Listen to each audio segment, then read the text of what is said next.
So on Friday morning, August 4th, we had a poll from Emerson College, which is a very reputable poll, released a presidential election general poll out of the state of Michigan, a critical swing state in Michigan. They published two sets of results. One was Trump and Biden head-to-head.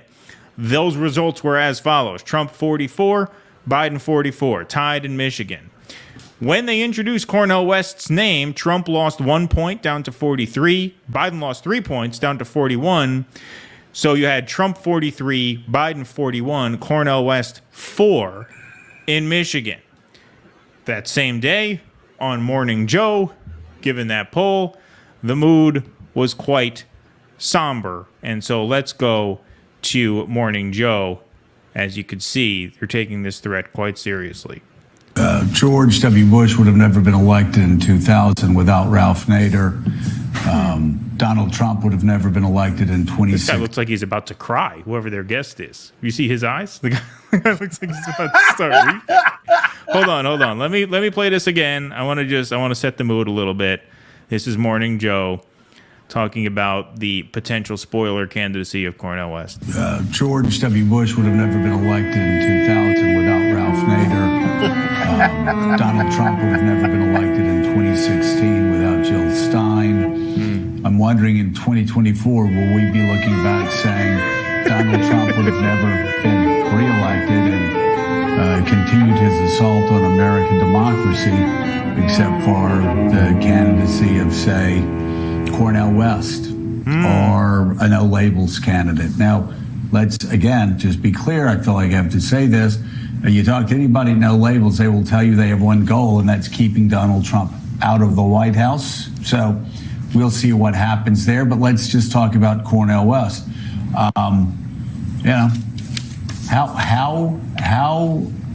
devastating is it if Cornel They're talking like it's over already, like he already cost him the election. I mean, this is the freak out, folks.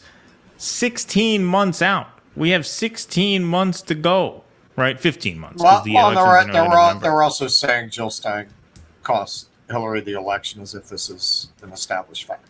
They never want to talk about the literally millions of two-time Obama voters that flipped to Trump.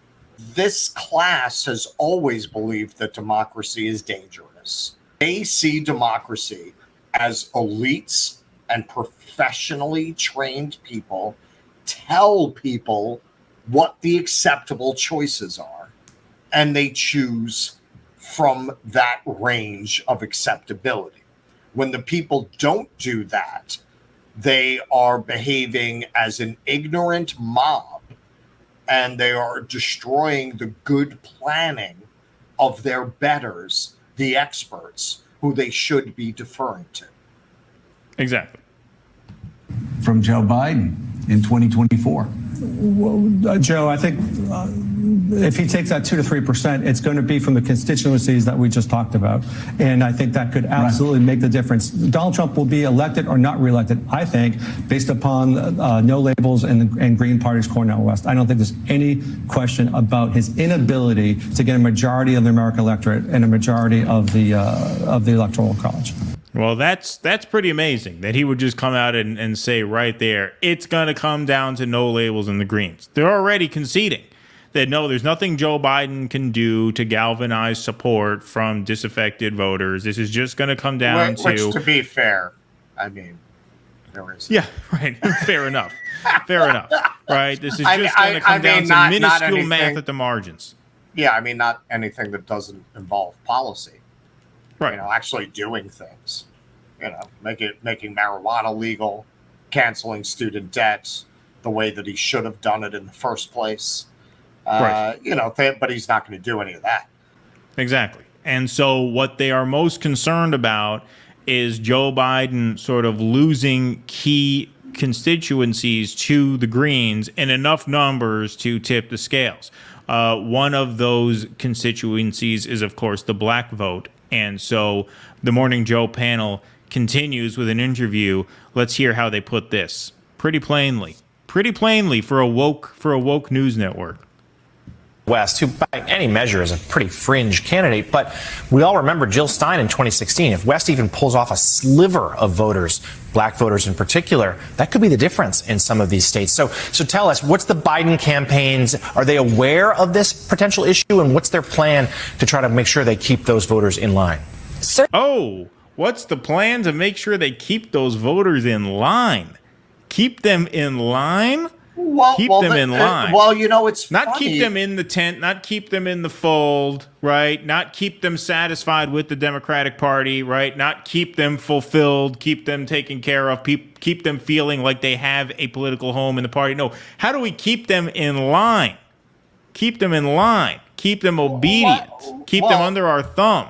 That's some pretty, I would say that's some pretty unwoke language for a woke lib network. I'll put it that way. Well, see, this is the thing, and this is what people who are not within their bubble of permission will always point out. It's okay when we do it, because if someone formulated a sentence about black people that way on Fox, MSNBC would be covering that for a week. They would be demanding that person be fired. You say it on it, they won't even cover it. This won't even be a story. They're not going to mention that. Right, exactly. Or if Cornel West even slipped up and says, I need to keep black voters in line behind me, they would go off on that. Right. As long as you're in the club.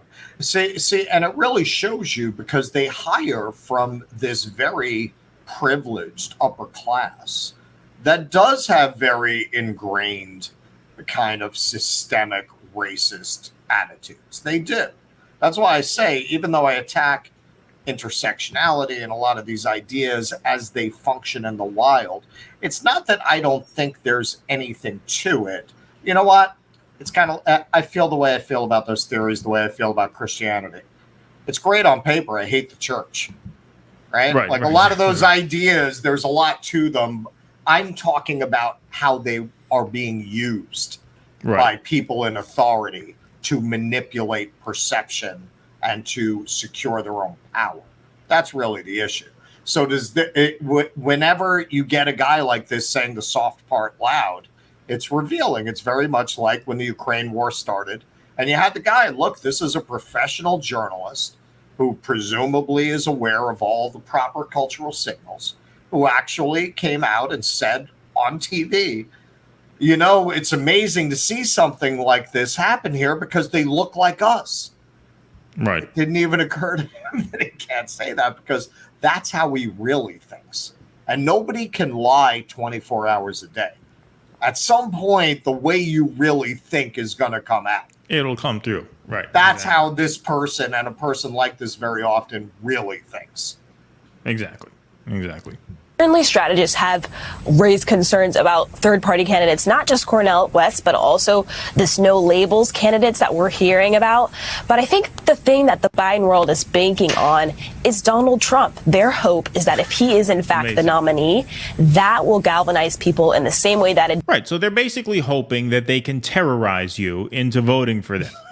Right. That's what they're saying. Well, they're that's saying, what they always do. They're hoping it's Donald Trump. So all this talk about what an existential threat Donald Trump is to the future of humanity, the future of democracy, they're just full of garbage. They want to run against Donald Trump. This is the Pied Piper strategy. Again, she's saying what the Biden administration is counting on is Donald Trump winning the nomination, and they're counting on being able to terrorize their voters into voting for him to keep Donald Trump out. That's the plan. The plan is to offer nothing and roll the dice with 4 more years of Trump again, despite all of the apocalyptic fear-mongering that we engage in about him 24/7 on this very network.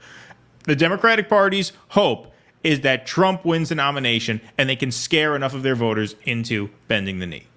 Well, if you want to look at how little they ever believed what they said about Trump, and particularly Russiagate, if you have any doubt about whether, okay, they might have been wrong, but they actually believed it, at the height of Russiagate, the Democrats in Congress, led by Nancy Pelosi, voted to expand Donald Trump's spying powers. Right. If you think he's a Russian agent, right, exactly, right, would you do that? right. Clearly, they never believed it. It was always theater. Right, literally calling him a Manchurian candidate on TV, calling him a traitor to the country, an asset of a hostile foreign power.